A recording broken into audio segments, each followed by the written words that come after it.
प्रभु का पावन प्यारा नाम।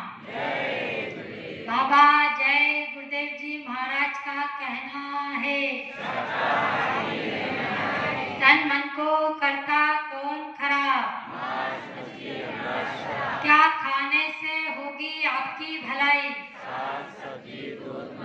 जो जीवों पे दया करेंगे सब रोगों की एक दवाई, शाकाहारी हो जाओ भाई। बाबा जय गुरुदेव जी महाराज की अर्जी है, आगे आपकी मर्जी है। ये नाम नहीं इंसान का, नाम है भगवान का। तो प्रेम से बोलो जय गुरुदेव। मैं कोई वक्ता नहीं जो आपको सत्संग या प्रवचन सुना सकूं। मैं बहुत छोटी हूँ। यहाँ के जो सेवादार भाई हैं, उन सेवादारों से छोटे सेवादार, सभी से छोटे सेवादारों के पैरों के धूल के कण के बराबर भी नहीं है। सत्संग तो आपको स्वामी जी महाराज सुनाया करते थे, हमारे अन्ना जी जैसे साधक सुनाया करते हैं, और भी हमारे दूर दराज से जो प्रेमी भाई बहन आते हैं वो सत्संग सुनाते हैं। हमारे यहाँ हमारे दीवान साहब जो हैं वो सत्संग सुनाते हैं। मैं बाबा जी की महिमा के बारे में, दया के बारे में आपको बताऊंगी, जो अभी इस समय में मालिक की दया महर हो रही है, और मुझ पर जो दया गुरु महाराज ने करी है उसके विषय में बताऊंगी। अनंत काल से संत महात्माओं की दया महर हम जीवों पर होती आ रही है, मगर हम उसको महसूस नहीं करते, एहसास नहीं करते। जब हम पे कोई तकलीफ आती है और उस समय जो दया होती है, तो उस समय हमको ये एहसास होता है कि सच में गुरु महाराज ने हम पे दया करी है, और वो साक्षात ईश्वर का रूप है। इन्हें संत या मनुष्य रूप में मत देखिए आप। संत महात्मा जो होते हैं वो साक्षात ईश्वर अनामिक धाम से आए हुए महापुरुष हैं। तो इस विषय को लेकर मैं आपको एक छोटी सी कहानी बताऊंगी कि पहले के समय में संत महात्मा जो दया किया करते थे, आज भी वो दया हो रही है। गुरु नानक देव जी के समय का एक वाकया है। गुरु नानक देव जी एक बार भ्रमण के लिए निकले, एक गांव में पहुंचे। वहां पर एक पिता और पुत्र दोनों रहते थे, बहुत गरीब थे, रोज कमाते थे और रोज खाते थे। जब वो वहां गांव में पहुंचे तो उनका सत्संग का ऐलान हुआ कि भाई सत्संग किया जाएगा, जो भी प्रेमी अपने घर पर सत्संग कराना चाहता है वो अपना नाम लिखा दे। तो उन दोनों ने भी ये विचार किया कि हमको भी गुरु महाराज का सत्संग हमारे यहाँ पर करवाना चाहिए। दोनों ने विचार किया और पक्का और अपना नाम सत्संग के लिए लिखवा दिया। सत्संग में अपना नाम लिखवाने के बाद वे दोनों बीमार हो गए, इतने ज़्यादा बीमार हो गए कि वो नौकरी पर नहीं जा सके। उनके पास जो थोड़ा बहुत पैसा था वो उनकी बीमारी में लग गया। अब सत्संग का समय नज़दीक आने लगा। उन दोनों ने सोचा कि अब क्या करें, सत्संग का समय आ रहा है और पैसा तो सब खत्म हो गया। सत्संग में नाम लिखाया तो सत्संग कराना भी बहुत ज़रूरी है। तो फिर दोनों जनों ने विचार किया कि अब पैसा नहीं है तो अपन चलो गांव में किसी से मांगते हैं, कोई हमको पैसा दे देगा, उधार लेके हम सत्संग करेंगे और फिर बाद में हम दोनों कमा करके उनका वो उधारी का पैसा चुका देंगे। इस विचार को लेकर वो अपने गांव में गए। गांव में गए, साहूकार के पास गए कि साहूकार जी आप हमको थोड़ा पैसा उधार दे दो या थोड़ा सामान दे दो तो हम सत्संग कराएंगे। तो गरीब की आजकल कोई नहीं सुनता, पैसे वाले को तो सब देते हैं मगर गरीब को कोई नहीं देता। साहूकार जी लड़ गए, फिर बनिए के पास गए कि भैया आप हमको थोड़ा उधार सामान दे दो, हमको सत्संग कराना है। बनिया भी लड़ गया उनके लिए। दोनों उदास होकर अपने घर पर चले आए। अब विचार किया कि कैसे होगा हमारे यहाँ सत्संग। गुरु महाराज से प्रार्थना करी और उनका काम नहीं बना। फिर दोनों ने विचार किया कि अब अपन दोनों बनिए के यहाँ चलते हैं और बनिए के यहाँ जाकर वहाँ से सामान लेकर आएंगे। उन्होंने रात को गए, बनिए के यहाँ पर चेन लगाई और सामान सब निकाल लिया। सामान लेकर घर आ गए। सत्संग का दिन भी करीबी था, आ गया। सेवादार भाई बहन अपने वो सब सामान लेकर उनके घर पहुँच गए। सामान उन्होंने सब दे दिया। जब सामान सब चेक करा तो सामान के अंदर नमक लाना वो लोग भूल गए थे। नमक भूल गए तो फिर पुत्र ने कहा कि पिताजी आप यहीं ठहरो, मैं नमक लेकर आता। वो नमक लेने के लिए गया और जैसे ही नमक लेकर बाहर निकला, इतने में वो बनिया जा गया। पुत्र ने जो सेन लगाई थी उसमें से गर्दन बाहर निकाली और बाकी का धड़ उसका अंदर ही था। बनिया ने पीछे से उसके पैर पकड़ लिए, उसको निकलने नहीं दिया। जब थोड़ी देर हो गई तो उसके पिता को लगा कि बेटा अभी तक नहीं आया है। बेटू से ढूंढते भी वहाँ पहुँचे तो देखा कि पुत्र की गर्दन जो है वो बाहर है और बाकी का शरीर उसका पूरा अंदर है। उन्होंने बोला बेटा खींचा उसको, नहीं निकला। फिर पुत्र ने देखो कितनी अच्छी बात कही कि पिताजी आप मेरी गर्दन को काट दो। तो पिता बोले कि नहीं बेटा, मैं ये कार्य नहीं कर सकता हूँ, मैं तुम्हारी गर्दन कैसे काट सकता हूँ। तो उसने इतनी अच्छी बात कही कि पिताजी आप मेरी गर्दन काट दो, अगर आप मेरी गर्दन नहीं काटोगे तो गुरु महाराज की बदनामी होगी। लोग कहेंगे कि ये गुरु के शिष्य होकर इन्होंने चोरी करी है, आप मेरी गर्दन काट दो। पिता ने उसकी बात सुनी और उसकी गर्दन काट दी। तो गर्दन को काट करके वो अपने घर ले आए। उनकी आंखों में आंसू बह रहे थे और अपने घर ले आए और वो गर्दन को रख दी। इधर बनिया घबराने लगा कि अरे ये तो धड़ रह गया, अब लोग बोलेंगे कि मैंने हत्या कर दी इसकी। तो उसको विचार आया कि इन्हीं लोगों को पैसे की ज़्यादा ज़रूरत थी। उसने उनके यहाँ पर खबर करी कि बनिया ने आपको बुलाया है, कोई काम है उनको। तो उसके पिता वहाँ गए और पिता को उसने बोला कि ये धड़ है, इसको आप यहाँ से ले जाकर कहीं भी रफा दफा कर दो, इसके बदले में आप जो बोलोगे मैं आपको दूंगा। तो वो पिता ने अपने बेटे का धड़ लाकर अपने घर पर रखा, वो गर्दन के साथ मिला करके चादर उड़ा करके और रख दिया। फिर इधर सत्संग हुआ, गुरु महाराज आए, फिर भोजन भंडारे की तैयारी हुई, सबने भोजन किया। जब गुरु महाराज भोजन के लिए बैठे तो उससे कहा कि तुम अपने पुत्र को बुलाओ। तो पिता ने कहा कि नहीं गुरु महाराज, उसकी तबीयत खराब है, वो नहीं आएगा। फिर गुरु महाराज ने बोले कि बुलाओ उसको, आएगा। बोले वो नहीं आएगा। बोले बुलाओ। बोले नहीं आएगा, मेरे बुलाने से तो नहीं आ रहा है, गुरु महाराज एक बार आप उसको बुलाओ। फिर गुरु महाराज ने उसको आवाज लगाई।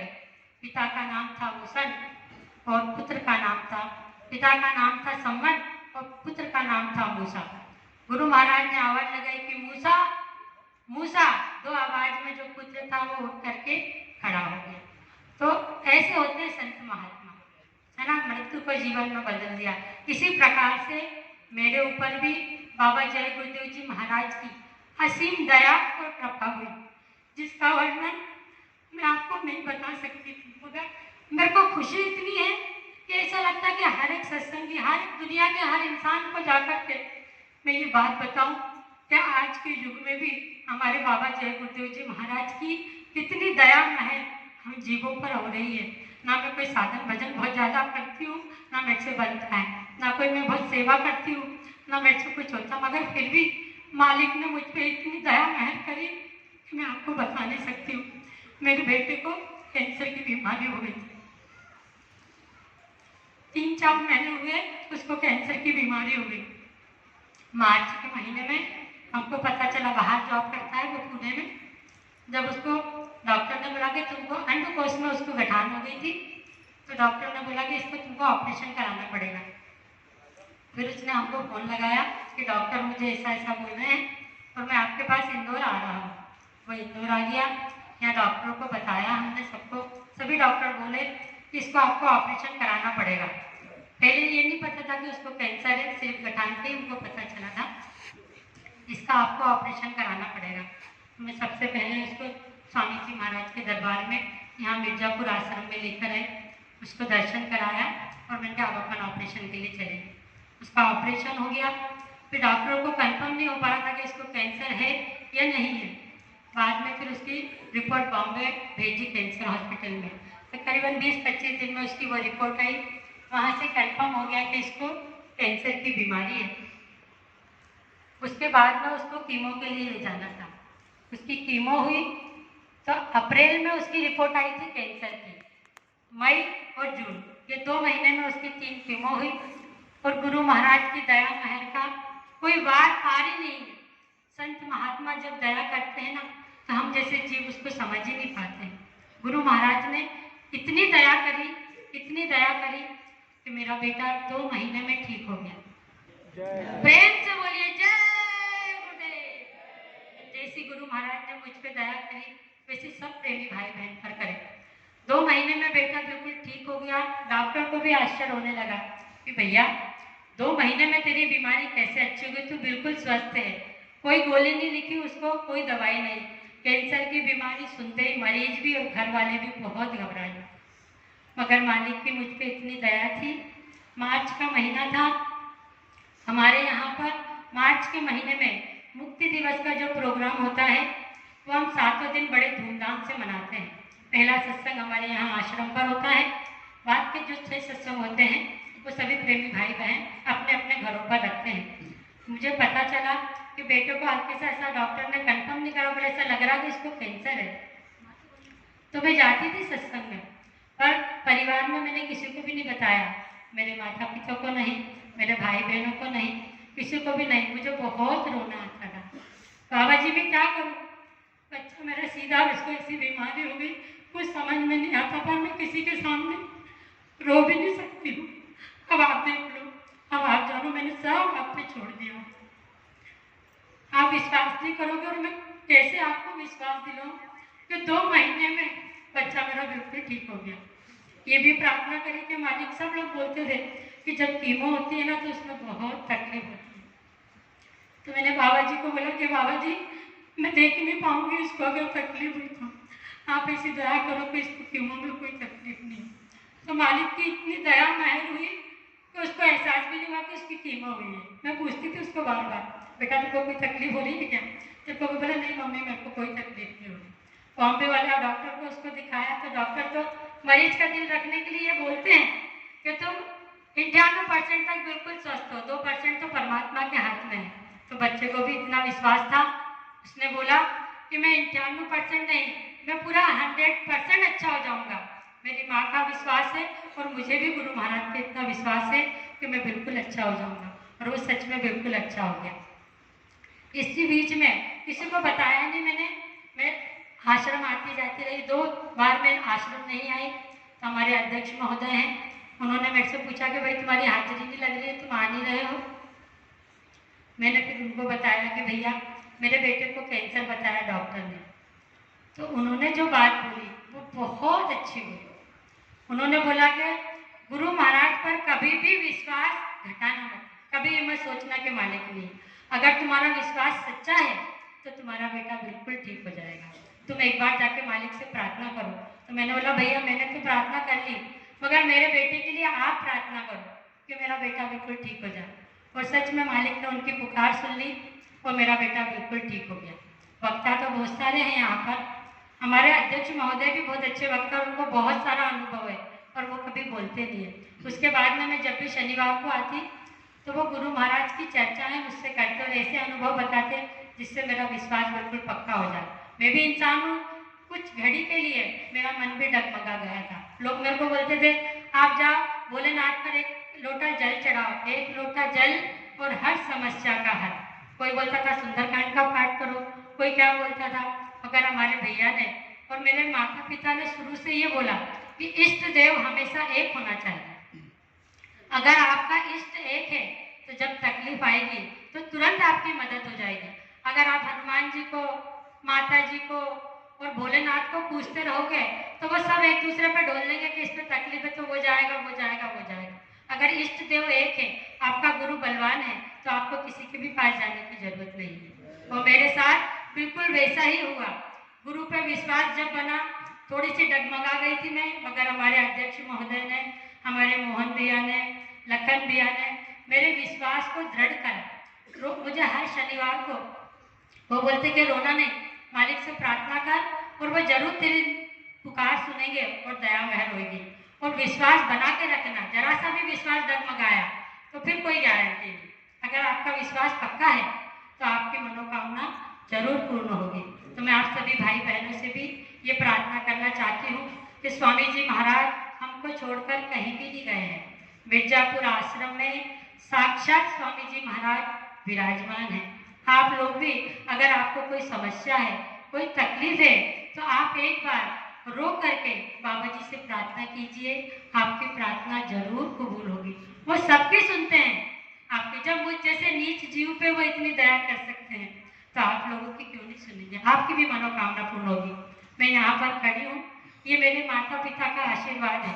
हमारे यहाँ इंदौर में हर महीने पूरे महीने सत्संग चलता है। संडे के दिन यहाँ आश्रम पर होता है, बाकी बाहर किसी के निश्चित है, किसी की तारीख निश्चित है। मेरे पिताजी की 93 साल की उम्र है। 93 साल की उम्र होने के बाद वो स्कूटी चला करके और सभी दूर सत्संग में अपनी हाजिरी लगा और समय से पहले पहुंच जाते हैं। समय रहता है 1 से 3, वो 12:45 बजे सत्संग स्थल पर पहुंच जाते हैं। अगर कोई भाई बहन देर से आए तो उनको गुस्सा आ जाता है, नाराज हो जाते हैं। वो बोलते हैं गुरु महाराज सत्संग में आकर के विराजमान हो गए हैं और आप लोग इतनी देर से आते हो, गुरु को प्रतीक्षा कराते हो, ये बात अच्छी नहीं है।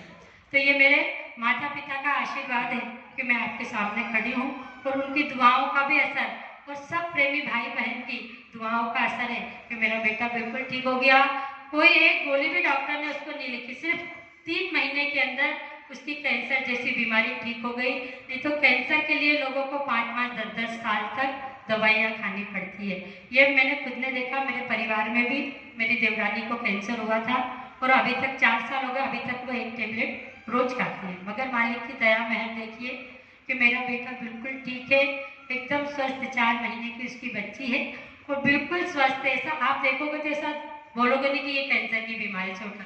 ये सब स्वामी जी महाराज की दया का प्रताप है, सब उनकी दया महर का असर है। तो सभी भाई बहन गुरु महाराज पे से कभी भी अपना विश्वास मत हटाइएगा। अंत तक थोड़ी परीक्षा जरूर होती है, कभी हमारे कर्म भी आड़े आ जाते हैं। कोई कर्म ऐसे हैं जो गुरु महाराज चाहते हैं कि हम उसको भुगत लें, वो काट नहीं, बाकी तो कट ही जाते हैं। जो मोटे बंधन है वो ध्यान भजन करने से कटते हैं और जो मोटे बंधन है वो सत्संग में आने जाने से कटते हैं और जो झीने बंधन है वो ध्यान भजन करने से कटते हैं। तो हमें ये सब भी करना चाहिए। मैंने देखा आज सुबह सेवा के लिए थोड़ा सा गई थी, जब ध्यान भजन का समय होता है तो हमारे कुछ भाई बहन कमरों में, हॉल में वहीं सोते रहते हैं। तो ये बात तो अच्छी नहीं है। हम यहाँ पर साधना शिविर के लिए आए हैं तो हमको इसका पूरा लाभ उठाना है।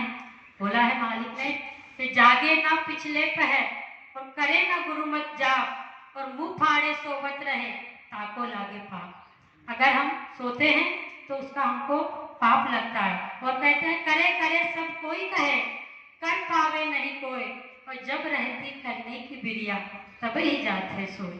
तो सोने से तो हम खो रहे हैं सब।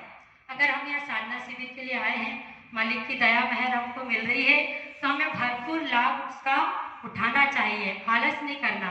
नींद आ रही है आप मुँह धो लीजिए, मगर यहाँ आकर बैठिए। भले ही आपका भजन नहीं बन रहा है, लेकिन जो लोग करते हैं भजन और जिनका भजन बनता है उनसे अगर आप स्पर्श भी हो गए, टच भी हो गए, तो स्वामी जी महाराज ने कहा था एक बार सत्संग में कि आपकी बैटरी भी उससे चार्ज हो जाएगी। जिन भजनानंदियों से के पास अगर आप बैठ जाओगे, आपका भजन नहीं बनता है तो आपका भजन भी बनने लगेगा। तो मेरा यही प्रेमी भाई बहनों से निवेदन है कि साधना शिविर का अगर हम बोलकर आए हैं तो हमें यहाँ पर आकर सत्संग हॉल में बैठना चाहिए। गुरु महाराज ने भी कहा है कि सामूहिक रूप से अगर आप ध्यान भजन करते हो तो उसमें आपको लाभ अवश्य मिलेगा। सभी प्रेमी भाई बहन ध्यान भजन के लिए यहाँ पर आए। अगर मुझसे कहने सुनने में कोई भूल चूक हो गई हो तो आप मुझे छोटी बच्ची समझकर माफ करें। जय गुरु। एक सूचना और मुझे देनी है कि जितने भी भाई बहन आए हैं बाहर से या इंदौर के हैं, तो कोई भी नाश्ते को या भोजन के समय कमरे में वो भोजन और नाश्ते को नहीं ले जाकर करेंगे। सभी लोगों की अच्छी व्यवस्था है, आप लोग बाहर बैठकर करें। आप लोग वहाँ छोड़ देते हैं भोजन तो उससे कीड़े मकोड़े चींटियाँ हो जाती है, तो उससे बहुत तकलीफ आती है। तो आप सभी लोगों से हाथ जोड़ करके मेरा निवेदन है कि आप सभी लोग वहाँ भंडारे में और जहाँ व्यवस्था है नाश्ते की और भोजन की, आप लोग वहीं आकर करें। बहनों से निवेदन है कि जिनके छोटे बच्चे हैं, जो डायपर वगैरह पहनाते हैं और जो हमारी माता बहनें हैं जिनको मासिक धर्म आ जाता है अगर यहाँ, तो आप उस चीज का भी विशेष ध्यान रखेंगे। कहीं भी नहीं फेंकेंगे, बाथरूमों में नहीं रखेंगे, डस्टबिन की व्यवस्था है, कचरा पेटी रखी गई है, तो आप इन चीजों को उसी में डालें। जय गुरुदेव।